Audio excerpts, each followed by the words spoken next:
స్వచ్ఛత అంటే నందిని. నందిని పాలు మరియు పెరుగు. నమస్కారం. పంచతంత్ర కథలు చెప్పుకుంటున్నాం కదా! పంచతంత్రంలో చిత్రమైన కథలుంటాయి.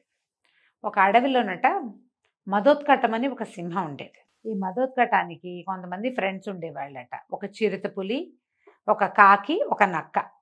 జనరల్‌గా కాకి, నక్క రెండూను పారసైట్స్‌గా ఉంటాయి. అంటే పెద్ద జంతువులు సంహరించిన చిన్న జంతువుల్ని తింటాయన్నమాట. అందుకని ఏ పెద్ద జంతువు ఎక్కడెక్కడ దేన్ని వేటాడుతుందో చూసుకుని దాని వెనకాల పడి తిరిగి తింటూ ఉంటాయి. పైగా నిలవున్న ఆహార పదార్థాలు తినే పద్ధతి కూడా ఉంటుంది వాటికి. చిరుతపులి అలాంటిది కాదు కానీ దానికి ఈ సింహంతోటి ఒక స్నేహం కుదిరింది. అందుకని ఈ పులి, సింహము, తర్వాత కాకి, నక్క 4 కలిసి తిరుగుతుండేవి. ఒకనాడు అడవిలోనట ఊరు నుంచి తప్పించుకొచ్చిన ఒక ఒంటె వీళ్ళకి కనపడింది. ఇదేదో వింతగా ఉంది. ఒంటెలు తమాషాగా ఉంటాయి కదా! క్యామెల్ ఎలా ఉంటుంది, శరీరం కింద ఏదో లావుగా ఉన్నట్టు ఇంత పొడుగు పొడుగు కాళ్ళు, తర్వాత ఇంత పొడగాటిగా పొడవుగా ఉన్నటువంటి మెడ, దాని కళ్ళు, మొహం వింతగా ఉంటాయి. అడవిలో అలాంటి జంతువులు కనపడవు. ఈ మదోత్కటం, ఈ సింహం ఆశ్చర్యపోయి, ఇదేమిటి గ్రామ్య జంతువా లేకపోతే అటవీ జంతువేనా, ఇది ఎక్కడి నుంచి వచ్చింది, ఏమిటో దాని సంగతి కనుక్కోండి అని అన్నది. అనేసరికల్లా ఈ నక్క చెప్పింది.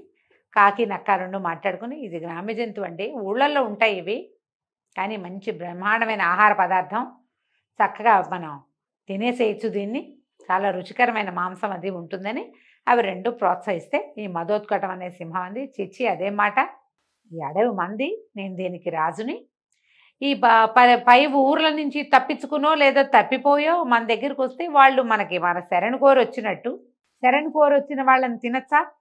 తప్పు కదా, వాళ్ళకి సహాయం చేయాలి.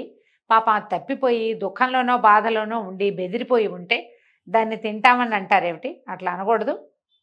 మీరు ఎలాగైనా దాంతో చక్కగా మాట్లాడి తీసుకురండి, మనం దానికి ఫ్రెండ్షిప్ చేద్దాం, దాంతో అది మన శరణ్లో ఉన్నట్టు అని చెప్పేసి గట్టిగా కేకలేసింది. కేకలేసరికల్లా సరే ఇవి పోయి ఈ కాకి తర్వాత నక్క 2 వెళ్ళి అక్కడికి వెళ్ళి ఆ ఒంటె దగ్గరికి వెళ్తే, ఆ ఒంటె పేరు క్రధనకుడట. ఈ క్రధనకుడు అనే ఒంటె వీళ్ళని చూడంగానే భయపడిపోయింది. కానీ కాకి కావు కావుమని మంచిగా కబుర్లు చెప్పి, ఈ నక్క కొంచెం మంచి మాట్లాడి, రాజుగారు చాలా మంచివాడు, నీకేం భయం లేదు, నువ్వు ఎలాగో తప్పిపోయినట్టున్నావు, ఎలా వచ్చావంటే, అదే మా గుంపంతా వచ్చింది, ఎక్కడో వాళ్ళు నేను నిద్రపోతుండగా మా వాళ్ళంతా లేచి వెళ్ళిపోయారు, నేను ఒంటరిగా ఉండిపోయాను, గుంపు సమూహంతో వచ్చారు లోపలికి, నేనేమో ఇట్లా పక్కకు వచ్చేసాను పొరపాటున, ఎట్లా వెళ్ళాలో తెలియలేదు, భయంగా ఉన్నానంటే, ఏం పర్వాలా, రాజుగారు చాలా మంచివాడు, రా అని ఈ ఒంటెని క్రధనకుడిని బాగా బుజ్జగించి రాజైన మదోత్కటుడు సింహం దగ్గరికి తీసుకుపోయారు. ఈ మదోత్కటుడు కూడా చక్కగా చూసి మాట్లాడి, నువ్వేం కంగారు పడకు, నీ గుంపులోంచి విడిపోయానని బెంగపెట్టుకోవద్దు, మేము కూడా ఒక సమూహంగానే ఉంటాం, మాతో పాటు ఉండు, చక్కగా చూడు ఇంద్రనీల మణుల్లాగా ఉన్నాయి, ఆకుపచ్చగా మెరిసిపోతూ ఈ గడ్డి ఇక్కడ అడవిలో, హాయిగా మాతో పాటే తిరుగు, గడ్డి మేగి, నువ్వు అదే కదా తింటావు అని చెప్పి తమతోటే ఉంచుకుంది. ఇప్పుడు చూడండి, సింహము, చిరుతపులి, కాకి, నక్క 4 మాంసాహార జంతువులు. కానీ ఈ క్యామెల్, క్రధనకుడు అనే ఒంటె శాకాహార జంతువు. అంటే వాళ్ళేమో వెజిటేరియన్స్, నాన్ వెజిటేరియన్స్, ఇదొక్కటి వెజిటేరియను, కానీ వీళ్ళతో కలిసే తిరిగేది. తిరగ్గా కొంతకాలానికి చక్కగా బాగా గడ్డి తిని హాయిగా ఏ భయము లేకుండా తిరిగేసరికి ఒంటె కండబట్టి చక్కగా నున్నగా నిగనిగలాడుతూ ఉండేది, బరువుగా భారంగా నడిచేది. చూడ్డానికి గొప్ప సంతోషం కలిగేది వాటికి, ఎంత బాగా ఉంది ఇది అని అనిపించేది. కొన్ని రోజుల తర్వాత ఏమైంది, ఈ మదోత్కటుడు అనే సింహానికి ఒక ఏనుగుతోటి యుద్ధం సంభవించింది. వీళ్ళు చూసుకోకుండా, అంటే ఏనుగు రట్లో ఉందని, మదావస్థలో ఉందని తెలుసుకోకుండా ఏనుగుని ఏం చేశారు, వేటకి ఏం చేసేసరికల్లా ఆ ఏనుగు తిరగబడిపోయి విపరీతంగా కుమ్మేసింది సింహాన్ని. ఆ ఏనుగుకి ఇంత పొడుగు పొడుగు దంతాలు ఉంటాయి కదా, ఆ దంతాలు 3-4 చోట్ల గుచ్చుకుపోయి చచ్చినంత పని అయిందట సింహం పని. దానివల్ల కాలా పాపం, దెబ్బలతోటి సరే ఎటాగొట్టా తన డెన్ను చేరుకుంది, ఆ గుహలోకి వచ్చేసింది. ఇక 3 స్నేహితులు కూడా దగ్గర కూర్చున్నారు. సింహం మెల్లిగా ఎటాగొట్ట మూలుగుతూ మెల్లిగా గాయాలు తగ్గించుకునే ప్రక్రియలో పడింది. కానీ ఇప్పుడు ఏమైంది, జనరల్గా వీళ్ళల్లో సింహమేమో వేటాడుతుంది, చిరుతపులి దానికి సహాయం చేస్తుంది. కాకి నక్క ఆను పాను చెప్తాయి, మిగిలింది తింటాయి తప్పితే వేటకి పనికిరావు. ఆ చిరుతపులి సింహం వెనకాల ఉండి ఉండి దానికి దూకటమే వచ్చు కానీ పెద్దగా వేటగా వ్యవహారం దానికి రాదు. సింహం వేటాడగలిగేదేమో సింహం ఒకటే, అదేమో మూల పడుకుంది, తనకన్నీ దెబ్బలు తగిలినాయి, ఓపిక లేదు. ఆహారం మంచిది పడితేనే, ప్రోటీన్ ఫుడ్ తీసుకుంటేనే కదా గాయాలు మానేది. ప్రోటీన్ లేదు, ఏం చేయాలో తెలీదు. 2 రోజులు 3 రోజులు గడిచేసరికి ఆకలేసేస్తున్నాయి. సింహానికి ఆకలిస్తుంది, నీరసంగా ఉంది, ఒంటి తాళపక్కల నుంచి నెత్తురు పోయింది, నిస్త్రాణి వచ్చేలాగా ఉంది. అప్పుడు అదేమంది, చిన్న చిన్న వాళ్ళని పిలిచి వీళ్ళని పిలిచి ఏదైనా చిన్న పొన్న జంతువుని చూడండి, ఎట్టగొట్ట వేటాడి ఇటగే దెబ్బలతోటే మీకు ఆహారం సంపాదించి పెడతాను, నాకు ఆహారం కావాలి కదా అనేసరికల్లా చిన్న జంతువు పొన్న జంతువులు కూడా వాళ్ళకి దొరికిందేమీ లేదు. నక్కంది, ఎక్కడికో పోవటం ఎందుకండి, ఈ క్రధనకుడు ఉన్నాడు కదా, వీడు బ్రహ్మాండమైన ఫుడ్డు, వాడిని కొట్టేయండి, తినేద్దాం అన్నది. అనగానే రాజు మీ మధోత్కతుడు తెగ తిట్టిపోసాడు. సింహం తిట్టిందట, అట్లా తప్పు, వీడు మన స్నేహితుడు, పైగా మన శరణ్ గోరొచ్చాడు, మన పాలనలో ఉన్నవాడిని అట్లా చేయొచ్చా, అది పనికిరాదు అనేసరికి కాకి చెప్పిందట, దాందే ఉందండి, ఇప్పుడు మీరే దూకి చంపారనుకోండి అది తప్పు, అలా కాకుండా నన్ను తినండో అని అదే అడిగింది అనుకోండి, నన్ను తినండి, నన్ను తిని మీ ఆకలి తీర్చుకోమని వాళ్ళే అడిగితే ప్రాబ్లం ఏం లేదు, అప్పుడు పాపం రాదు, అప్పుడేమి పాపం కొత్త అవ్వదండి. వాళ్ళంతటి వాళ్ళు మన దగ్గరికి ఆహారం అవటానికి సిద్ధంగా ఉన్నప్పుడు మనకేం ప్రాబ్లం ఉండదు అనేసరికి సింహం కూడా అప్పటికే 5-6 రోజుల నుంచి ఆహారం లేదు, దెబ్బలు చలిపేస్తున్నాయి, ఆకలి ప్రాణం పోయేలాగా ఉంది, పైగా తన్ని ఆశ్రయించుకుని ఉన్న వాళ్ళకి తిండి సంపాదించి పెట్టలేదని ఒక చిన్నతనంగా ఉంది, సరే తనే ఆహారంగా అవుతానంటే చూద్దాంలే అందుకు. వీళ్ళు ఏం చేశారు, ప్లాన్డ్గా ముగ్గురు కలిసి ఆ క్రధనకుడిని కూడా తీసుకుని వచ్చి సింహం ఎదురుగుండా కూర్చుని కళ్ళనీళ్ళు గారుస్తుంటే ఈ క్రధనకుడు కూడా దుఃఖం వచ్చింది, అయ్యో మన రాజుగారు ఇలా అయిపోయాడని అది కూడా మెల్లిగా కళ్ళనీళ్ళు గారుస్తుంది. అందరూ ఏడుస్తుంటే, ఫ్రెండ్స్ అంతా ఏడుస్తుంటే మిగిలిన వాళ్ళకు కూడా ఏడుపు వస్తుంటుంది చూడండి, 4 కూర్చుని ఏడిస్తే 5వ వాళ్ళకి ఆటోమేటిక్గా కళ్ళనీళ్ళు వస్తాయి. అందరూ బికమొహాలు వేసుకుని కూర్చున్నారు.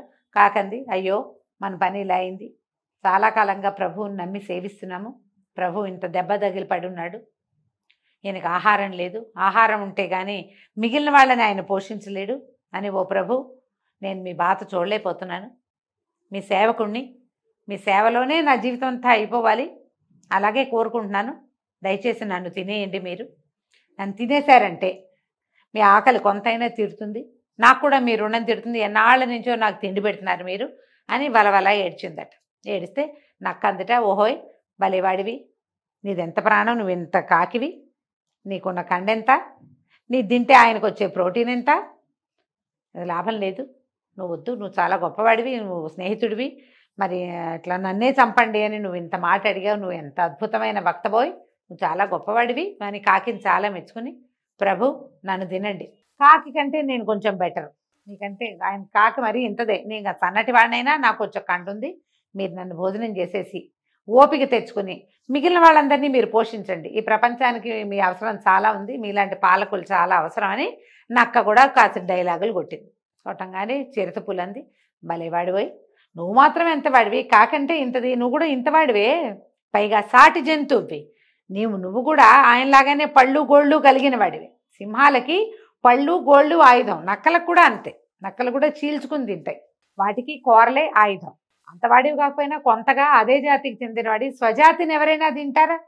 ఎవరు తినరు, స్వజాతిని తినరు, నువ్వు కంగారు పడకాగు అని చెప్పి, ప్రభు వాడిని కాదు, నక్కంటే ఇంతవాడు, చిరుతపులంటే ఇంత బారు ఉంటుంది, నేను చూడండి ఎంత కండో, మీరు వేటాడిన జంతువుల్ని తినే నాకు ఈ బలం వచ్చింది, మీరు నిస్సందేహంగా నన్ను వధించి తినేయండి.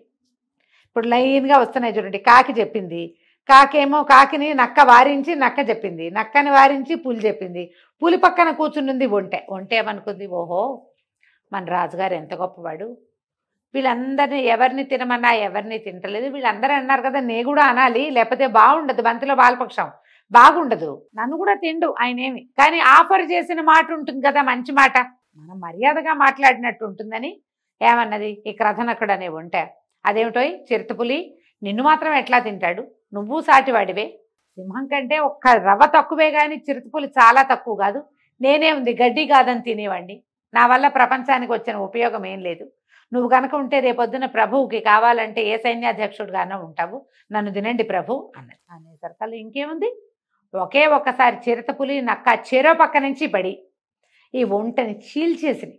ఆ ఒంటి తను ఏమన్నాను వీళ్ళు ఏం చేస్తున్నారు దానికి అర్థమయ్యే లోపలే దాని పొట్ట మెడ చెరో పక్క నుంచి కొరకబడి 3 ముక్కలు చేయబడ్డాయి. హాయిగా సింహం కూడా లేచొచ్చి, క్రధనకుడు నా మీద ప్రేమతోటి తన శరీరాన్ని నాకు ఇచ్చాడు, నన్ను బాగా తిని ఆరోగ్యంగా ఉండమన్నాడు అని చెప్పి కళ్ళ నీళ్ళు తుడుచుకుని, ఇవి ఆనంద బాష్పాలు అనుకోండి అన్నట్టుగా వచ్చి చక్కగా ఈ ఒంటె మాంసాన్ని కడుపారా భుజించేసింది. కాకి నక్క కడుపు నిండా తిండి తిన్నాయి, కొంత పదార్థాన్ని తీసుకెళ్ళి దాచిపెట్టుకున్నాయి. హాయిగా 5-6 రోజులు వారం రోజులకు సరిపడా ఆహారాన్ని ఒంటె శరీరం నుంచే అవి సంపాదించేసినాయి. తెలివితేటలు చూడండి, క్షుద్రమైన తెలివి. ఆ పాయింట్కి వాడి చేత తనంతట తనే ఆ మాట అనేలాగా చేసి, నువ్వే అన్నావు మా తప్పేం లేదు అని ప్రూవ్ చేస్తున్నట్టుగా ఈ పని చేసేసినాయి. అందుకని వేరే జాతి గుంపుతోటి, వేరే రకపు ఆలోచనలు ఆహారపు విధానాలు ఉన్న వాళ్ళతోటి కలిసి ఉండకూడదని పాతకాలపు పద్ధతి అండి. ఇప్పుడు ఆహార విధానాలు అవి లేవు, ఆలోచన విధానం గురించి మనం ఆలోచించాలి. క్రికెట్గా ఉండే గ్రూప్ తోటి సాత్వికుడైన వాడు కలిసి ఉంటే కొన్నాళ్లే బాగుంటుంది, ఎక్కువ కాలం బాగుండదు. అది ఎప్పుడో ఒకప్పుడు సాత్వికుడు మెడ మీదకి కత్తి రానే వస్తుంది. ఈ విషయాన్ని ఈ సులభమైన ఈ పంచతంత్ర కథ ద్వారా విష్ణు శర్మ గారు రాజుగారు అబ్బాయిలకి చెప్పారు. దీని నుంచి మనం ఎంత నీతినైనా నేర్చుకోవచ్చండి. మోసం చేసే మనస్తత్వం ఉన్నవాళ్ళు, తర్వాత బ్యాడ్ హ్యాబిట్స్కి లోనయ్యేవాళ్ళు, ఇతరుల సొమ్ముకి ఆశపడేవాళ్ళు, ఇలాంటి వాళ్ళతోటి ఈ రకమైన ఆసక్తి లేని వాళ్ళు కలిసి ఉండకూడదు. ఉంటే వాళ్ళతో పాటు వీళ్ళు కూడా చిక్కుల్లో పడతారు, వాళ్ళ వల్ల వీళ్ళు సమస్యల్లో ఇరుక్కుంటారు. కాబట్టి జాగ్రత్తగా ఉండాలని చెప్పడం కోసమే ఈ కథ చెప్పబడింది. కథ కంచికి మనం ఇంటికి.